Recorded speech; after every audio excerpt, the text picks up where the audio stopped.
team, j'espère que vous allez bien. On se retrouve aujourd'hui pour une nouvelle vidéo du module 1. Et dans cette vidéo, on va parler du passé simple. Donc, dans les premières vidéos, on a parlé du présent et du present continuous. Et maintenant, on va parler du passé simple. La première chose que vous devez savoir, c'est que le passé simple, en anglais, on dit le simple past ou le prétérit. D'accord? Donc, si des fois vous entendez simple past et des fois vous entendez prétérit, c'est la même chose. Ne vous inquiétez pas, c'est la même chose. Donc, en français, on a le passé simple et en anglais, the simple past ou le prétérit. Dans cette vidéo, on va voir tout d'abord la formation donc d'un verbe au passé simple. Ensuite, on va voir la prononciation parce que en fonction des terminaisons, la prononciation ne sera pas la même. Et ensuite, on va voir quand est-ce qu'on parle au passé simple parce que dans d'autres vidéos, dans d'autres modules, on va voir d'autres formes de passé. Et donc là, aujourd'hui, dans cette vidéo, on va voir quand est-ce qu'on utilise le passé simple. Alors, premièrement, la formation. Donc, c'est très simple. On prend le sujet, le verbe au présent et pour le mettre au passé, on rajoute juste ED à la fin. Donc, un exemple, je prends le sujet I, un verbe au présent, donc cook, donc qui nous donne je cuisine, I cook. Et pour le mettre au passé, on rajoute juste D à la fin, qui nous donne I cooked. Je cuisinais. Attention, il existe des verbes irréguliers, d'accord? Donc, la formation avec les verbes irréguliers, c'est simple, on prend juste le sujet et le verbe irrégulier. Là, je vous ai fait un petit tableau avec les verbes principaux irréguliers à connaître par cœur. Mais je vous mets aussi un document Word en pièce jointe avec tous les autres verbes au passé simple irrégulier afin que vous les connaissiez par cœur. Parce que ces verbes, il n'y a pas de méthode, il faut les apprendre par cœur. Premièrement, on a be au présent qui nous donne was ou were au passé simple, donc qui veut dire être. Ensuite, on a have au passé simple qui devient had, do au passé simple qui devient did, go au passé simple went, buy, bought, come, came, drink, drunk. Voilà, donc ça c'est des mots irréguliers à apprendre par cœur. D'accord? Donc je vous laisse le document Word en bas de la vidéo, comme ça vous pouvez le télécharger et vous aurez déjà tous les verbes irréguliers au passé simple à apprendre par cœur.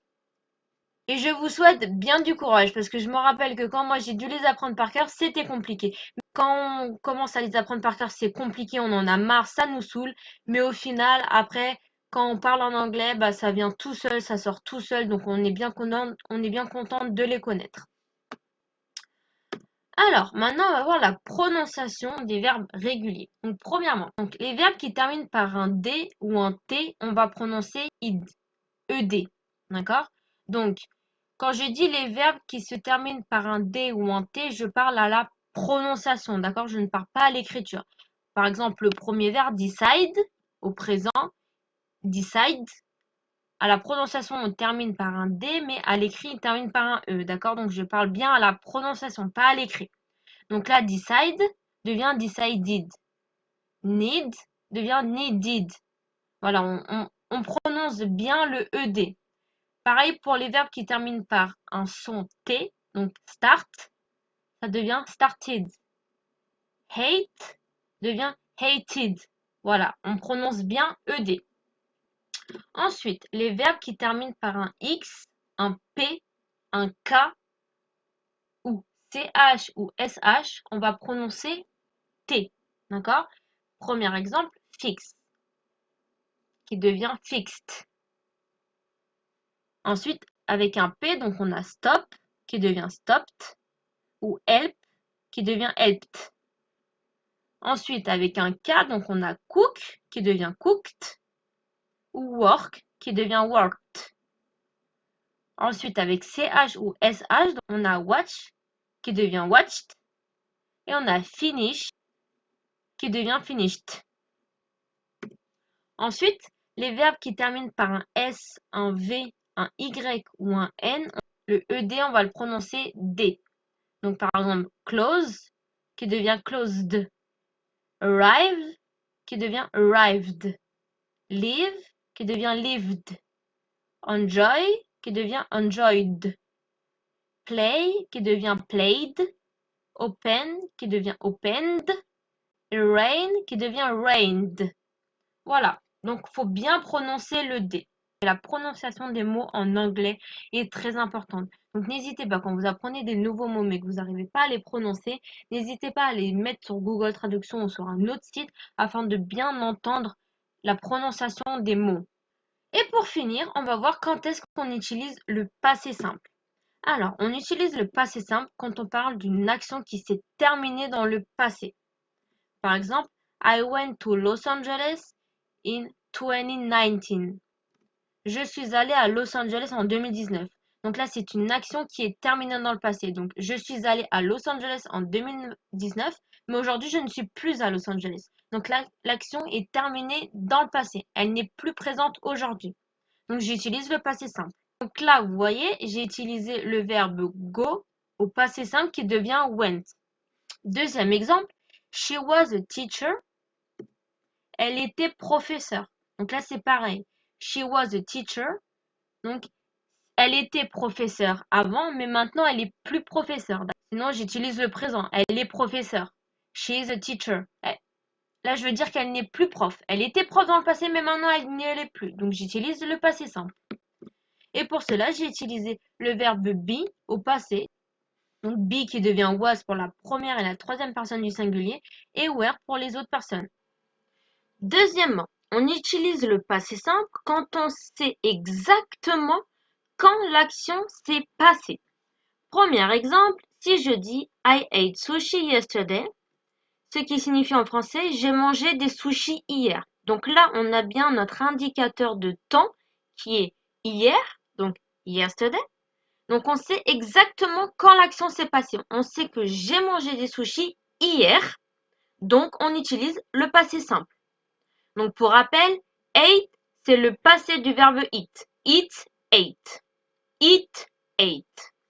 Deuxièmement, si je dis we read the book in class this morning, ce qui signifie nous avons lu un livre en classe ce matin. Donc là, pareil, j'ai besoin d'un indicateur de temps. Dans ma phrase, cet indicateur de temps, c'est this morning. Donc l'action, c'est que nous avons lu un livre en classe, mais quand est-ce qu'on l'a lu? On l'a lu ce matin. Donc on a bien un indicateur de temps. Donc on utilise le passé simple. We read a book in class this morning. Pour le verbe read, donc c'est le verbe read au passé. Ils ont exactement la même orthographe, d'accord? Mais c'est la prononciation qui va changer. Et c'est grâce à cette prononciation qu'on va savoir si vous parlez au présent ou si vous parlez au passé. Donc attention à bien prononcer le verbe. Au présent, read. Au passé, read. Présent, read. Passé, read. We read a book in class this morning. Pour rappel, on utilise le passé simple quand 1. Quand on parle d'une action qui se termine dans le passé. Donc aujourd'hui, elle est terminée. Et 2. Quand on sait quand l'action s'est passée exactement. Et pour savoir du coup quand l'action s'est passée, on a besoin d'un indicateur de temps. Et voilà, c'est tout pour cette petite vidéo sur le passé simple. J'espère qu'elle a été très claire pour vous. Si vous avez des questions, n'hésitez pas à les poser dans le groupe Facebook. Vous allez retrouver juste après cette vidéo l'exercice avec la correction comme d'habitude. Et vous allez retrouver aussi en plus un document Word à télécharger. Dans ce document Word, vous allez retrouver les principaux verbes irréguliers au passé simple. Donc surtout, il faut les apprendre par cœur. Pour ça, il n'y a aucune règle, il faut juste les apprendre par cœur. Et voilà, c'est fini pour cette petite vidéo sur le passé simple. Je vous laisse maintenant tranquille et on se dit à demain pour la prochaine vidéo. Ciao, ciao!